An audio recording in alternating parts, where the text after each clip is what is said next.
विगत दिन में आम मास्टर कैंटीन हो बरमुंडा हो बहुत जगार हस्पिटाल किसी हस्पिटाल हो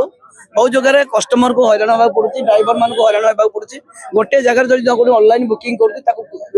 150-200 मीटर चलिया पड़े भर चाबी चढ़ा गाड़ी बाड़ेगा मारिबा एभली किसी असुविधार सम्मुखीन होती ये गोटे आक्रोशर शिकार थे तेणुक से आंदोलन होता आमर पुलिस प्रशासन प्रतिश्रुति दि जाए यार स्थायी समाधान करने आ जो मैंने दोषी कर दृढ़ कार्यानुष्ठान बोली किसी लोग कहते लास्ट 10 वर्ष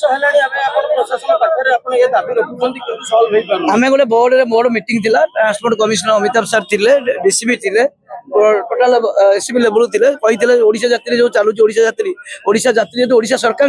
तेणुक प्रत्येक घरे घरे सब जो जगह जो उठे से व्यवस्था कराइला सारा सब जगह बड़ा ये चला किंतु बर्तमान कार्यकारी होती से दुख प्रकाश कर सरकार को भी कहूँ तुरंत पदक्षेप ने यदि ओडिशा सरकार ओडिशा आप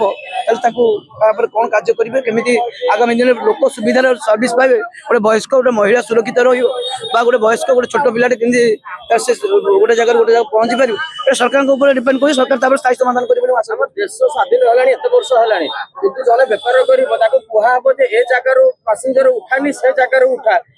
सेटा दुखर विषय बर्तमान जो महात्मा गांधी कहते गोटे झीटे राति 12टा न चली सुरक्षित चलिक रही से देश स्वाधीनता है निश्चित एटा सरकार चिंता करेंगे केते महिला सुरक्षित हे गोटे वयस्क लोक सुरक्षित रही गोटे छोट पिला सुरक्षित रोते गोटे परिवार सुरक्षित आम अतिथि देव आम पर्यटन आम ओडिशा गोटे पर्यटन स्थली से बहुत बाहर लोक आसमें जानवे गोटे मुझे गोटे भल जगह सेफ्टी जाबी भल जगह सर्विस पाइबी आशार ना कहि आम ओडिशा को स्वच्छ ओडिशा करवा तार समस्ते आम ड्राइवर भाई मान दायित्व सरकार दायित्व प्रत्येक लोक आम पब्लिक भी दायित्व आम सब या कहले आईन अनुजाई कार्यानुष्ठान हम गोटे गोटे बैठक पड़ो यार स्थायी समाधान करने भविष्य असुविधा बैठक हम गोटे फांका दिन देखिए पुलिस प्रशासन तरफ